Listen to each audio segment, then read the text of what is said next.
I'm Robert Lang. I'm director of Brookings Mountain West at UNLV, and welcome to the 12th and second this week of the lecture series. We've packed these together closely. Tonight, we will hear from Bill Frey from the Brookings Institution. Do we have a faculty rep who's going to introduce Bill, or am I doing all the introductions?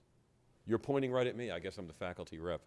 You can see how well studied I am in these things ahead of coming down in front of the podium, Bill. And it's appropriate that I introduce Bill, by the way, because I go back many years with Bill Frey, and I regard Bill Frey as perhaps the country's best demographer, not to be shy about things.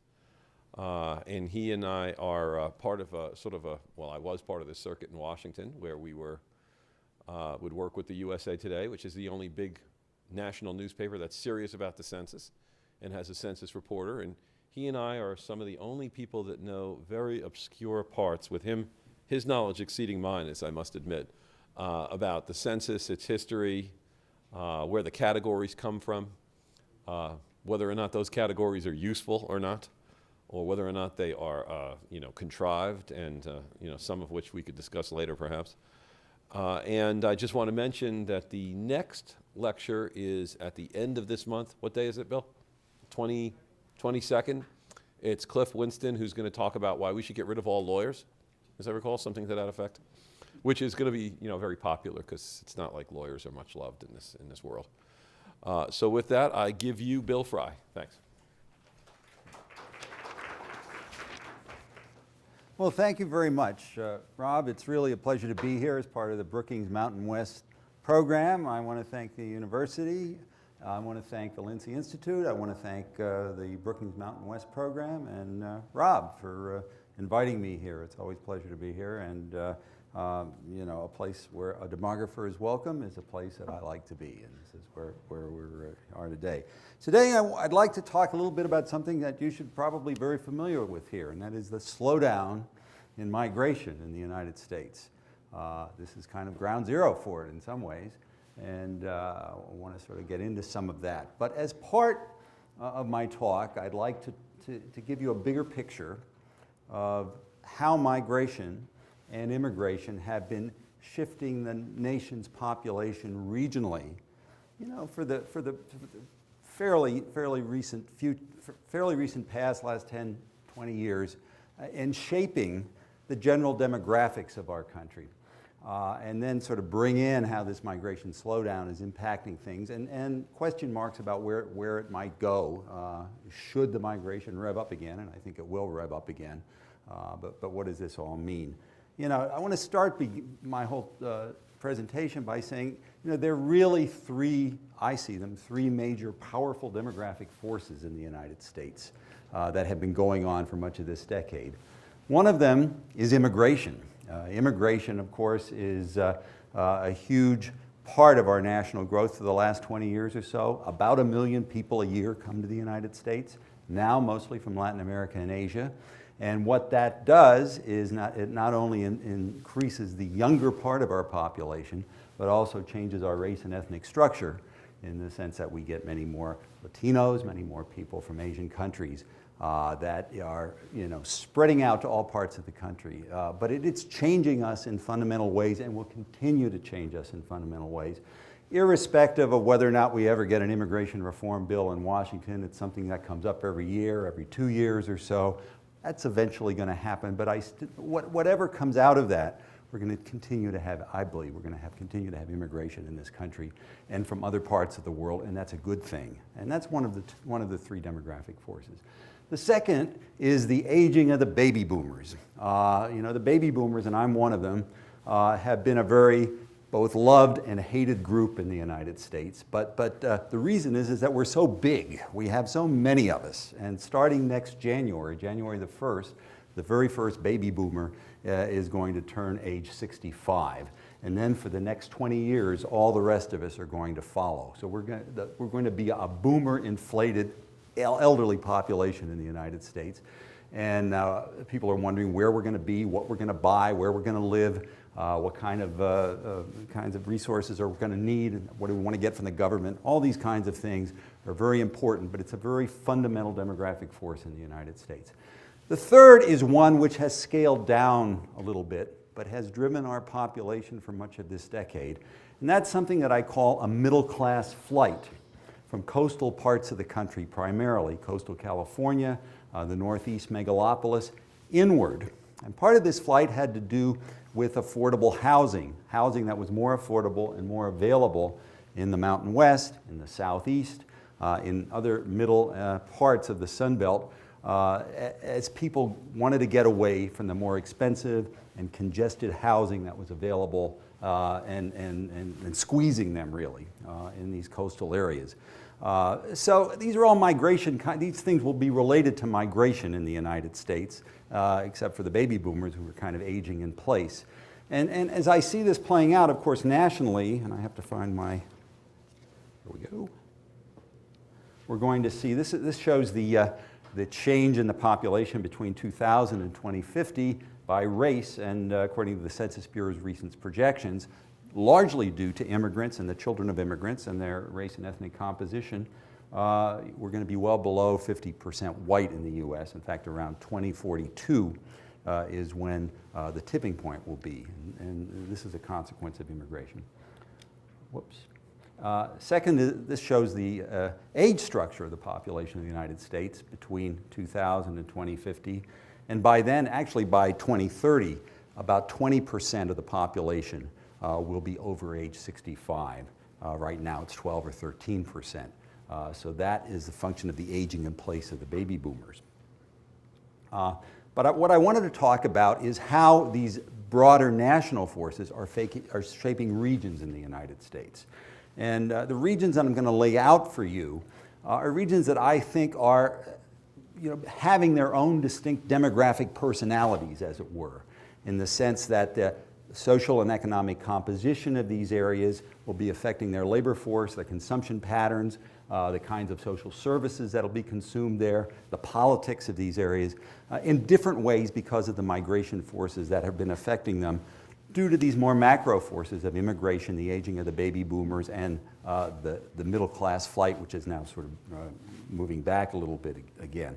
And I see what's being shaped in the United States are three broad regions. One of them I call melting pot America, the second I call the new Sun Belt, and the third I call the heartland.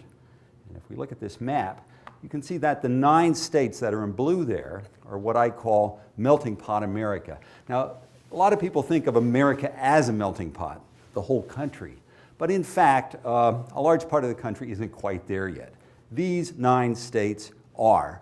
They include the big immigration states, California, Texas, Florida, Illinois, New York, New Jersey, and I threw in New Mexico, Alaska, and Hawaii because of the large immigrant or non-black minority population. So it's a much more diverse minority population in these states. They tend to have a younger population. They tend to be much more melting pot in terms of their interracial marriages and their interracial dating and their interracial relationships in sort of the common workplace and the common community. And from a political standpoint, with the exception of Texas and Alaska, they tend to be leaning Democratic. These are states also that tend to, and these are states also that tend to have what you might call cultural elites hanging around, the people that were not able to leave those states because of the middle class flight. So these states, just to let you know how they're so distinct, you can see that although these 9 states contain about 40% of the U.S. population, they contain about 70% of America's foreign-born. They contain about 76% of the people who speak Spanish at home, and about 51% of the mixed-race marriages. So they're quite different, and they need to be kept in mind when we look at how migration and immigration are shaping the country. Here, it's immigration and the children of immigrants over the last decade or two that are affecting this part of the country. The second region that I have in America is called the new Sun Belt. Now, what do I mean by the new Sun Belt? There are those 12 states that are colored yellow there. They are a large part of the Mountain West. They are a large part of the Southeast. These states represent about 20% of the population. And I like to think of these states as America's suburbs, not suburbs that are rings around city that we normally think about them, but the nation's suburbs, because people who've moved there are people who have been fleeing this more expensive housing, this more congested coastal lifestyle that existed in coastal California, or the upper northeast megalopolis, to come to places for the same kinds of reasons that people in the 50s moved to the suburbs to begin with. They want to be able to have a little bit more elbow room. They want to have good schools. They don't want to pay as much for their homes. A lot of times they want to live with people that are a lot like themselves. About 80% of the growth of white families with children in the U.S. occur in these 12 states. So in a lot of ways, it's your image of the suburbs writ large around these regions. Now, except for very recently, these regions tend to be a little bit more Republican leaning. Some of them still are in terms of their state politics and their metropolitan politics. And they tend to be younger as well compared to the nation as a whole. The third group, as I said, the melting pot states are influenced to a large degree by immigration. The new Sunbelt states are largely due to domestic migration, people moving within the United States to these areas.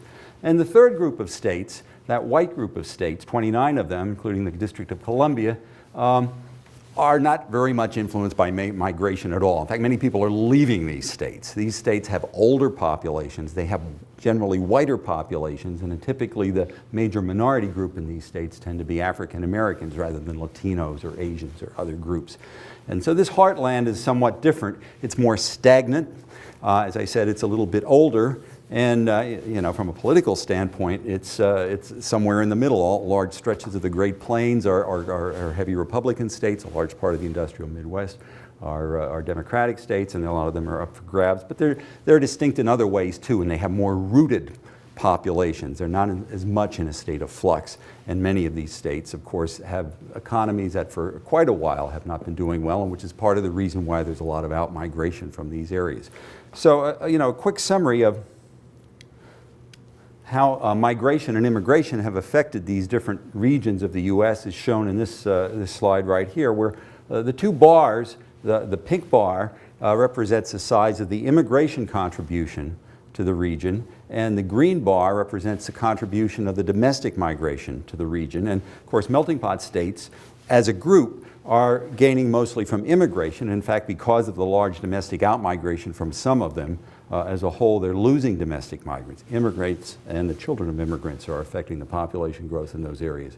The new Sun Belt, places where Nevada is and the Mountain West is, at least typically for quite a few decades, have been growing mostly from domestic migration, with immigrants kind of tagging along. But the main driver is domestic migrants, people coming to this new Sun Belt for all the kind of seeking the suburbs motivations that we would expect of them. And of course, the heartland has very little, these are rates, have very low rates of immigration, and stagnant, because they're stagnant, even low rates of out-migration. So their change in population isn't very much in flux anymore. So the picture I'm painting here is a country that's being shaped by these migration patterns and gradually differing a little bit.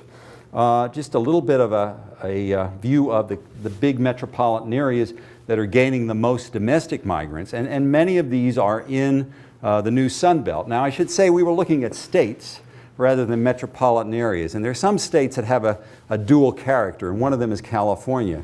It's really coastal California that's the melting pot part of the state. The interior part of California is more like the new Sun Belt, so we see Riverside on this list of places that have been gaining domestic migrants. Similarly in Florida, the middle part of Florida, Orlando, Tampa, and so forth, is the part of Florida that's much more like the new Sun Belt, whereas Miami is much more like the melting part. Houston and Dallas are also on this list, and I painted Texas as a melting pot state, but Texas in some ways is unique because it's attracting both immigrants and domestic migrants, and those metros are on this list. But by and large, these are new Sun Belt type places that have been attracting domestic migrants, the most domestic migrants in this last decade. In contrast, here's a group of metropolitan areas that have been losing the most domestic migrants. And as you might expect, and as I painted for you, the coastal metropolitan areas like New York and Los Angeles, San Francisco are on this list. Also Chicago, losing a lot of domestic migrants. And of course, Detroit, because of the decline in the manufacturing, is also losing. The people are leaving these states on the coast, as I said, have a lot to do with the high cost of living there and the opportunities and the lower cost of living elsewhere. It's a little bit different in Detroit. People are leaving there just because the employment opportunities aren't as good. And of course, New Orleans is on that list because of the Katrina occurrence over the course of the decade. And I'm losing this thing. And then finally, I wanted to put in the metropolitan areas that are gaining most from immigrants. And they're quite different, for the most part, than the new Sunbelt attractors of domestic migrants. And here, New York, Los Angeles, Miami, Chicago, Washington, D.C. is on there, San Francisco is on there. Many of these places are gaining immigrants, but they're losing domestic migrants. And as a result, their populations are becoming much more shaped by the race, ethnic, and cultural factors that are associated with immigrants than is the case with some of the other states. Okay, so that's the big picture of the regional dynamics that are occurring in the United States. Now, here comes a change that we're seeing in the last decade. And these are U.S. county growth patterns in 2005 to 2006. The green counties are growing the most rapidly. The red counties are actually losing population. And the orange ones to some degree too, and the yellow ones are slightly gaining population. But what you can see here is that a lot of the new Sunbelt states, particularly Nevada, Arizona, and in the southeast, middle part of Florida, as we said, they're the places that are gaining. These are counties here, and they're gaining rapidly during the 2005 to 2006 period. Many people think the peak of the housing boom, of the easy credit, of the rapid construction in these new Sunbelt type places. It's happening other places as well, but it's especially in this part of the country. In contrast, let's look at the U.S. county growth patterns in 2008 to 2009. It's much more yellow, especially in these new Sunbelt states, in the Mountain West, in Florida, and in the Southeast. That migration into these areas and other parts of the population growth associated to some degree with immigration and natural increase has slowed down a little bit. Let's look at this a little more carefully, where we can contrast California and a couple of the Intermountain states next to or near to California in 2005, 2006 on the left, with those same states in 2008 to 2009 on the right. You can see Nevada, you can see the Las Vegas metropolitan area, you can see the Phoenix metropolitan area, southeast Utah, shifting from fast growth to either modest growth or to some degree stagnant growth. Similarly, interior California, Riverside, San Bernardino, going from growth to not nearly as much growth. But on the coasts, places that were sort of giving up migrants to these other areas, we see not as much decline. Those orange areas on the left map that resemble Los Angeles and other metropolitan areas and counties up the coast show declines, turned to gains by 2008 to 2009 as fewer people were moving out in that direction. Another contrast is in Florida, where in 2005 to 2006, Orlando, Tampa, and Lakeland and many of the other metropolitan areas in the central part of the state were growing quite rapidly. Move it over to 2008 to 2009, we see those gains not nearly as rapid. In fact, the state of Florida showed a net out migration in 2008, 2007 to 2009 for both of those periods. Now these are population growth patterns. Just to show you a few more on this. Here are Nevada, Arizona, Florida, and Texas. Texas is one Sunbelt state which did not participate in this growth slowdown over the course of this decade. And what you see here is Nevada and Arizona. 2005, 2006 tended to be the high point of growth, and after that it started to fall off. For Florida, 2004, 2005 tended to be the high point of growth, and it started to fall off. For Texas, that blue line, I don't know if you can see it in there, peaks a little bit in 2005, 2006. The Katrina migrants were moving there in 2005 to 2006. The next year, they started to move back, but Texas continued to stay at a reasonably high rate of growth. Now, these are states, 3 of them, that were heavily involved in the build-up, the housing boom in the middle part of the decade, and then experienced the fall-off as the credit crunch came along, as especially when the financial institutions had some really tough times in the fall of 2008. Credit really dried up. And then that was the beginning, of course, of the economic recession. So there's kind of a triple whammy here. There's the building boom and then bust. There was the strict reduction in credit that was available to people. As a result, people were not able to buy new homes. They were not able to sell the homes they had for the price that they had expected, or maybe not at all. And then the third part of it is the prolonged recession that came afterwards, so they may not have been able to get a job, especially in those areas that were hard hit by the housing boom and then bust.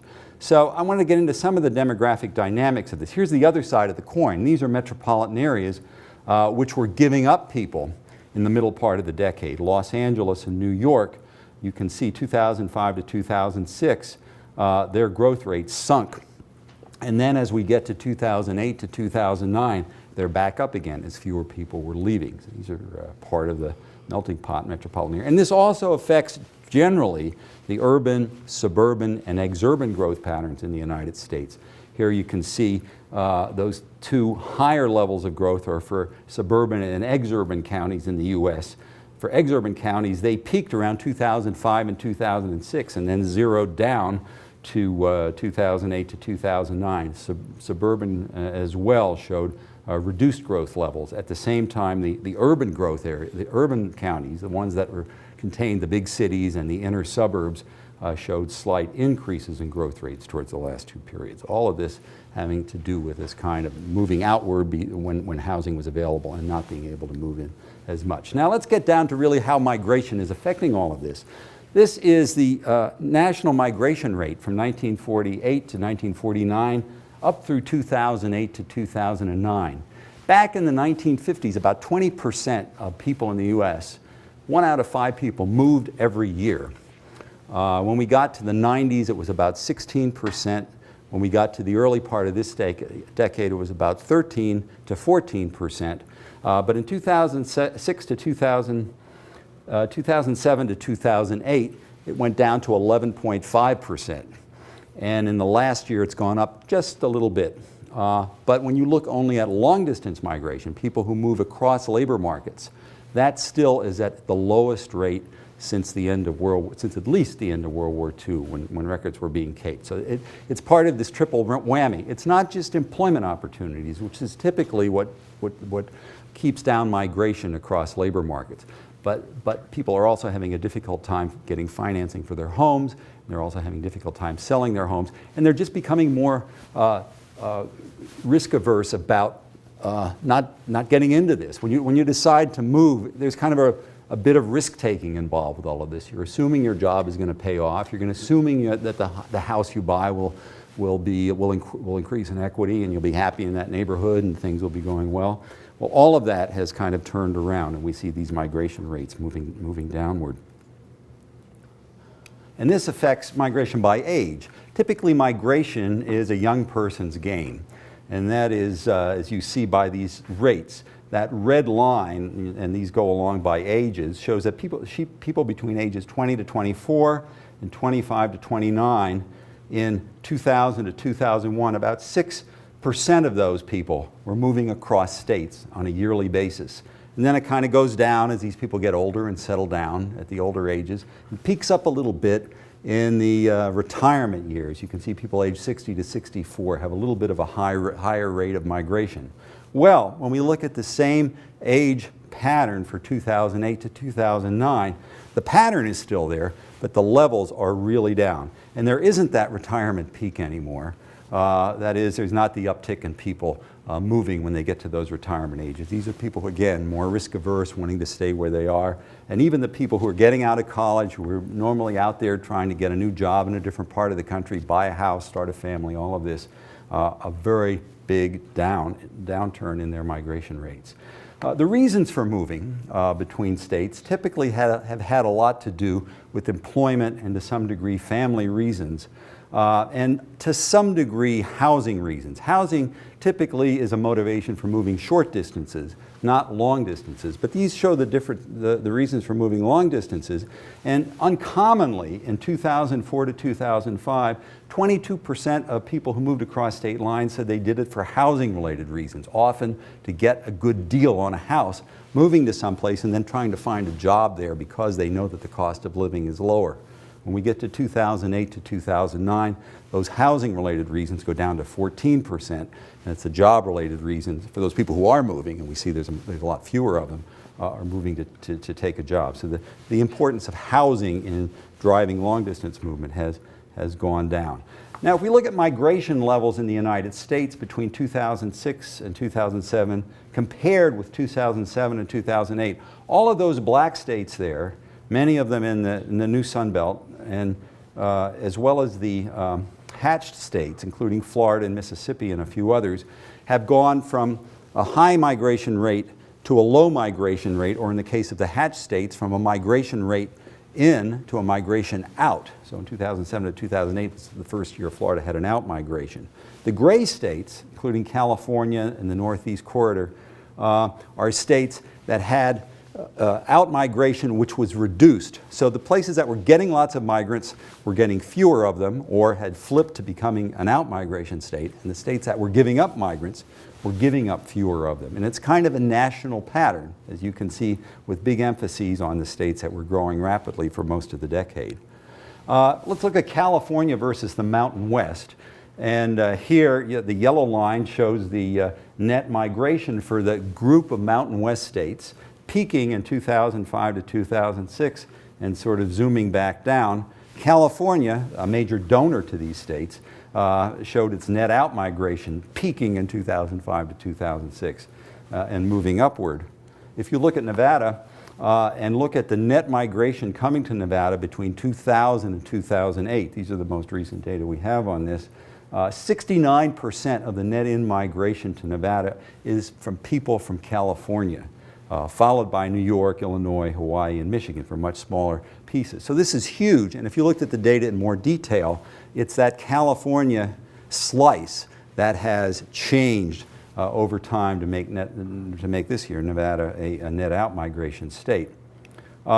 These are some of the characteristics in terms of education of people leaving California in 2004 to 2005 versus 2007 to 2008.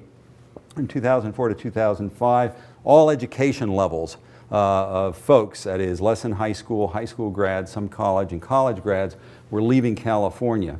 But as we get to 2007 and 2008, as the migration started to slow down, college grads were staying in California. And the other groups were not leaving nearly as fast. So whatever flow of college graduates and talent was coming to Nevada and other parts of the Mountain West, which were major destinations for people leaving California, has slowed up a lot, and that, as far as we know, that's still the case. I did the thing between California and the Mountain West. I also wanted to show you there's a similar kind of dynamic going between New York and Florida. Florida is by far the biggest donor state, New York is by far the biggest donor state to Florida. It always has been, and as long as we've been keeping these statistics. But you can see that as Florida's net migration has declined and has gone below zero in 2008 to 2009, the movement out of New York has reduced too, and fewer people are leaving New York. And if you look at the actual flows between New York and Florida, you'd see that that has a lot to do with what was going on in Florida. Fewer New Yorkers going to Florida because they don't want to take the risk of going there. Now, if you look at the top net metropolitan gainers for 2004 to 2005, these are the places that by far gained all the migrants, the most migrants in the middle part of this decade. They're quite familiar places: Phoenix, Riverside. Phoenix, almost 100,000, gained almost 100,000 migrants in the year 2004 to 2005. Riverside, Tampa, Orlando, Atlanta, all gained more than 50,000 migrants. Las Vegas, more than almost 40,000 migrants. And if we go to 2008 to 2009, those 6 metropolitan areas are not in the top 6 anymore. Atlanta is ranked 9th, Phoenix is ranked 13th, Tampa 30th, Riverside 279th because it moved from a net in migration to a net out migration, Las Vegas 306th, and Orlando 346 out of 366 metropolitan areas. 3 of those 6 flipped from significant net in migration to actual net out migration, and the others sort of petered out. Which places are now doing well? Well, none of them are doing as well as was Phoenix in 2004 to 2005, getting 100,000 migrants. Houston's doing okay, it's getting close to 50,000. Dallas and Austin, 2 other Texas areas, are doing pretty well. North Carolina has Raleigh and Charlotte in there, and Denver is the one of the few bright spots we see in the Mountain West. Why Texas? Texas didn't have the big run up in housing prices. That was the case in many other parts of the Sun Belt. They put a little bit more of the brakes and regulation in terms of how banks dealt with all of this, so the foreclosures were not the same. And it has a fairly diverse economy, attracting both immigrants and domestic migrants from other parts of the country. So Texas is looking pretty good right now among the Sun Belt areas. Anyway, just a couple of quick slides here that show the Florida metropolitan areas as I had 2004 to 2005. Was an important turning point for many of them. Here's Orlando, Tampa, and Jacksonville. You see Orlando becoming a net out migrant area, a lot like Las Vegas. Texas doing much better. Here's Dallas, Houston, and Austin. That big peak there for Dallas and Houston is the people moving in from Louisiana. And then I wanted to sort of make a juxtaposition between domestic migration and immigration for some of the new Sun Belt states. And here is metropolitan Las Vegas. The red line shows the domestic migration between 2000, 2001 to 2008 to 2009. Of course, it goes negative for the first time, probably ever. Las Vegas showing a domestic out migration. But at the same time, there is this constant immigration, that yellow line of about 10,000 people a year. That's kind of stayed the same. It's gone down just a little bit, but it hasn't acted nearly as sharply as people who are moving within the United States. Now, some of these domestic migrants are foreign-born, but have moved within the United States. When I look at immigrants here, these are people who are coming directly from abroad, and that flow is relatively constant over time. It's really the domestic migration flow that's taking the hit. Here's metropolitan Phoenix, the same kind of thing. Phoenix still has a net in-migration in its domestic migration, but it has dipped below its immigration flow for the first time in this last year. Real downer from 100,000 to down to much less than 20,000. And Riverside, the same kind of thing. For 2 years in a row, Riverside has a net out migration of domestic migrants, but that constant immigration is keeping it from losing population. On the other hand, there's metropolitan Los Angeles, has been losing domestic migrants now for quite a while, over 20 years, but it's that immigration that's keeping it afloat. It's a cushion. So now as LA is losing fewer domestic migrants, it's looking even better. I'm going to return to the questions about this migration slowdown, but the question I'm going to try to answer is how long is this going to last? Which areas are going to pick up when it does come around? What will it take for it to come around? And most importantly, what will it mean for a place like Las Vegas, other parts of the Mountain West, and similar kinds of places in Florida and in the Southeast? We haven't seen our way out of it yet. It obviously is linked to the economy, the broader economy, the recession, the Great Recession, and it's also linked to the kind of national reluctance of people both to lend money and also to take the risk to make that move. But as we see, there are people who are in their 20s who they have this pent-up demand to move. I mean, you look at migration rates going back through history, it's a very high rate of migration for people in their 20s as they want to go out and start a life and buy a house and so forth. And they've been holding back for now a couple of years. Well, another part of the three regions of America is the racial composition. I just want to show a little bit about that because that has impacted the migration too. The melting pot parts of the country are much more racially and ethnically diverse. The white percentage is only 53%. Of course, some of those states are already majority-minority: California, New Mexico, Texas, Hawaii. The new Sun Belt is much whiter, although getting a little bit more diverse as immigrants had started to come in, and the Heartland is the whitest of all. Hispanic concentrations still are very heavily in the Southwest and in Florida and some major metropolitan areas.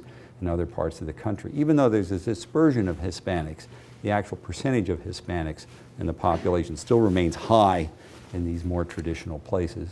Asians, a lot fewer Asians in the U.S., but they're also quite clustered at this stage, but in lots of college towns and other places in other parts of the country. Blacks are still heavily concentrated in the South. The percentage of blacks living in the South has crept up over the last 20 years as more blacks have moved back to the South from other parts of the country and more blacks stay in the South. It's a cultural phenomenon, and I think this is something we saw a black slowdown as well into this migration back to the South in the last couple of years.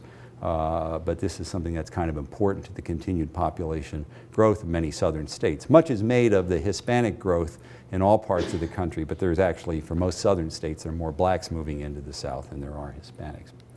And here are states with white concentration. These are the kind of the older, slow-growing parts of the country and then, of course, many of these states are not very well populated, especially in the Great Plains. But these are the parts of the country that are not losing as many migrants now as they used to, and they're very white. So here's 2000 to 2008, a look at a change by race in the population for California versus the Mountain West. And of course, California is losing whites. They're part of the outmigration, a large part of the outmigration from California since the early part of the 90s, and gaining because of immigration, and especially in Hispanics and Asians. Whereas the Mountain West also gaining in Hispanics and Asians, but getting a lot of the whites from California.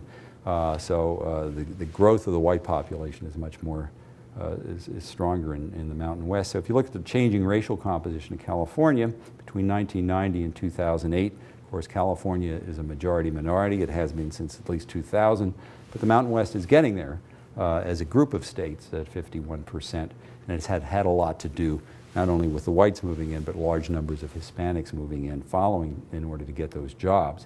Still, when we look at the annual Hispanic growth rates for several Mountain West metropolitan areas, Las Vegas, Phoenix, and Riverside, you see in the last 2 years, there's been a decline in the growth of Hispanics in these states. At the same time, there's been a pickup in the growth rate of metropolitan Los Angeles. And so this is the case with many other sort of new destinations for Hispanics. Things have kind of held up because the jobs aren't there. Hispanics and other immigrant-related minorities tend to follow family networks, and they find out that at least they can get some more social support and information about survival in more well-established communities, not so much in the new destination states. Another part of the changing demography of these regions is the growth in the child population in the U.S. And here again, the Mountain West and the southeastern part of the states are states that have, between 2000 and 2010, shown increases in their under 18 populations. Those blue states are the ones that show increases. The red states actually are showing losses in the under 18 populations, as well as the pink states, a good part of the Northeast, the Midwest, and also some of the upper part of the West is showing actual absolute losses in their child populations. And of course, the momentum for growth is very strong. When you have younger people moving in, they're soon going to be in their childbearing years, and that multiplies even further. So this is another part of where the new Sun Belt of the U.S. Is at least poised to continue to have a population growth and a youthful population. It also means that a lot of these states are gaining from minorities rather than just whites, and these are projections for 2015, and the percentage of children who are non-white. The purple states are states where more than 50% of the children are non-white, and the red states where between 40 and 50% of the children are non-white. And there's a whole big swath of states that are, fewer than 20% of the children will be non-white. But a lot of the growing states that are gaining in children, especially in the Mountain West and other new Sun Belt states, are gaining minorities. And a high percentage of those children are children of immigrants, is what these bars show. In California, 51% of the children are children of immigrant parents, but included in those high places are Nevada and Arizona. I want to talk now about the aging part of the population. We've talked about the new Sun Belt and its impact on how the migration slowdown has affected it. We've talked about the changing racial dimensions that are associated to some degree with the youthful part of the population. And now we're going to get back to the aging baby boomers again.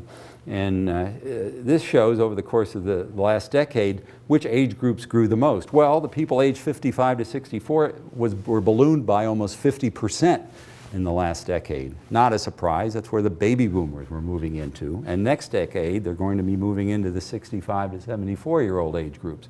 In the US as a whole, and pretty much everywhere, there will be a huge growth in that 65 to 74-year-old population. Of course, the 35 to 44-year-old population, the age group the last rung of the baby boomers were moving out of, showed a decline in many parts of the United States, most parts of the United States. So we're aging, even though there's some millennials coming along a little bit further down the line. And what that means is that the places that are growing the most rapidly in their 65 and over populations tend to be places that attracted a lot of those baby boomers while they were still in their working ages. And they're just staying there. You know, there's a misconception that a lot of people move, that a very high percentage of people move when they retire. Well, we showed on that other chart that you know, it upticks a little bit. It's still a pretty low rate of mobility. Most ways you get an aging population are people who are younger continuing to live there and aging in place. And that's going to be happening with the baby boomers in a lot of these new Sunbelt states. And as well, you know, all other parts of the country, but especially in these new Sunbelt states. Here, between 2000 and 2008, the fastest growing metros for the 65 and over population, this is even before the baby boomers get here, and you see Las Vegas, number 7 on the list, Provo, Raleigh, Austin, Atlanta, all Sunbelt areas, and that'll even be more dramatic as the baby boomers move into the 65 and over population.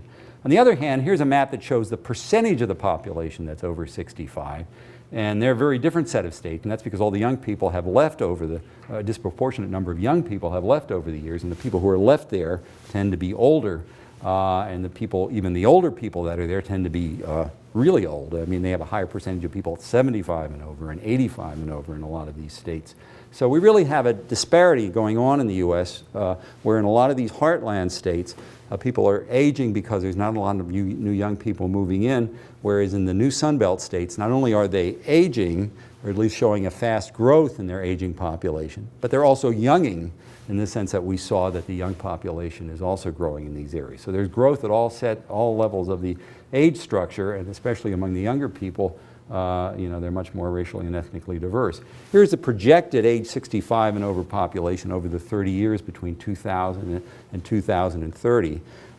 Nevada's 65 and over population will grow by 264% between 2000 and 2030. Pennsylvania shows the lowest growth, only 51% over those 30 years. Every place is going to be aging, but especially in these new Sunbelt areas. And there needs to be facilities, there needs to be accommodation for the needs of this aging population. And this kind of shows the growth rates over the years between 2005 and 2010 up through 2035 and 2040. These kind of mushroom-looking clouds look like the growth rates are really high in the next decade and then the decade afterwards in places as diverse as Florida, California, and New York. Every state will show this kind of growth pattern. So what we're going to wind up with, I think, in the country over the next several decades is something that I call a cultural generation gap.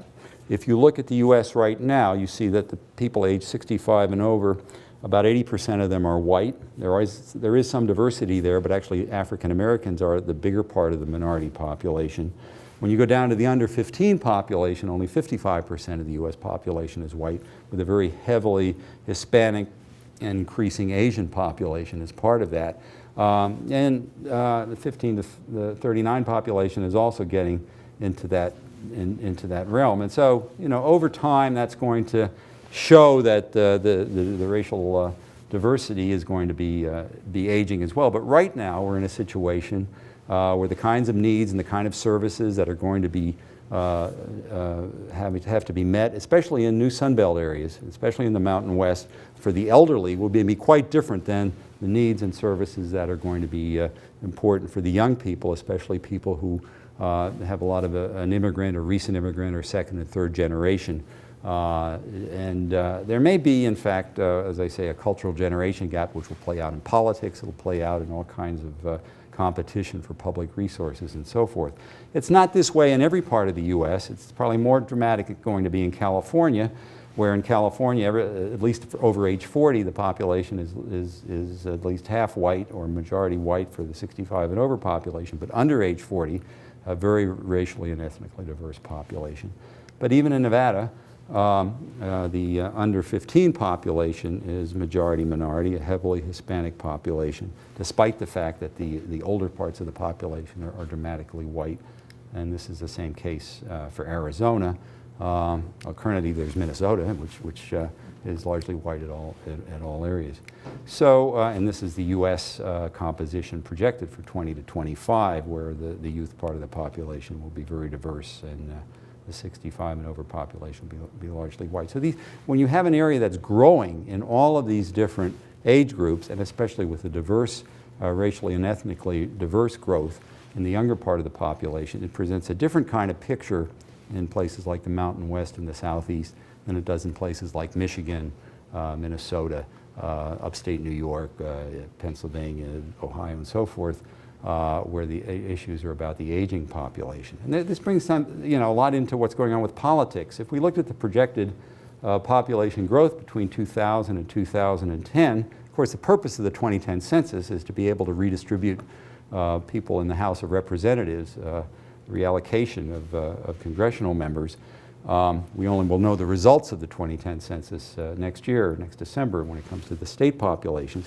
But you can see these new Sunbelt states are growing quite rapidly. If we had the results of the 2010 census the way they look as a result of the most recent estimates, you see that the changes in congressional seats that would occur would give Texas 4 new seats.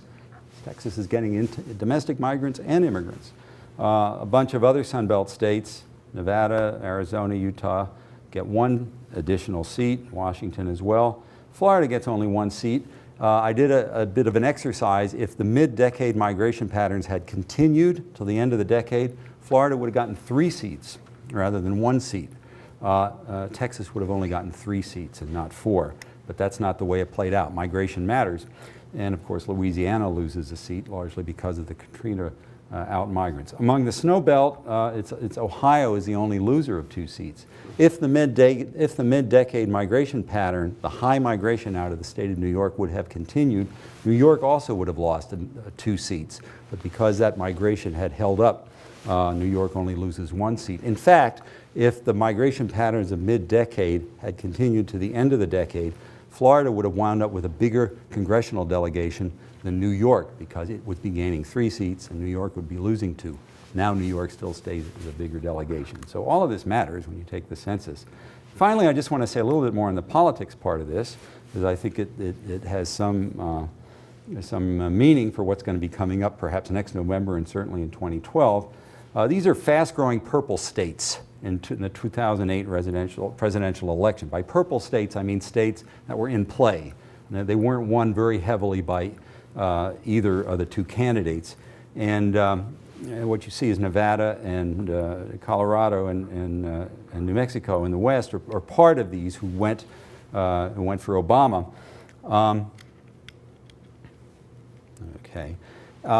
Of the states that were won by minorities, and those are the yellow states there. In other words, minorities made the difference. If it were up to just the white population, McCain would have won. But it's the combined black, Hispanic, and Asian minorities.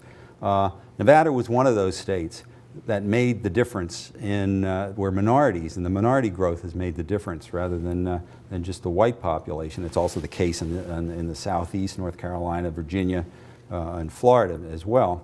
And you can see that Nevada's racial composition of eligible voters between 2004 and 2008 is decidedly less white. And if you look at the Democratic margins that Hispanics gave to Democrats in 2008 compared to 2004, those are the pink lines compared, the pink bars compared to the green bars, you'll see that the increased composition of the voting population that Hispanics represented, and also that the stronger margins that Hispanics meant for Obama, as well as the stronger margins for blacks, had a lot to do with Obama winning in Nevada. And all this is to say is that all of these migration patterns we've been talking about in the strong and dramatic regional shifts that are going on in the Intermountain West, changing its racial composition, increasing its older population, and having to do with continuing that flow so that Hispanic population will rise over time. Once the migration slowdown picks up a little bit, will have a lot to do with changing all aspects of the population here in Nevada and other Mountain West states. The real issue, of course, is when will this migration slowdown pick up again? And as I started to say before, we really need to have the economy rev up.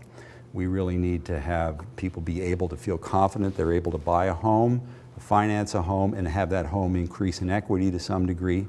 And it's important as well to have a diverse economy in an area. And I think a lot of the parts of the West have relied to a large degree on one or two industries, and I think that's also something that needs to be rethought. The bubble that we saw in the middle part of this decade probably won't appear again for quite a while, but there will be renewed growth, and when that happens, I think we'll see a lot of these changes reemerge again. So I'm going to stop here and see if anybody has some questions. Thank you very much.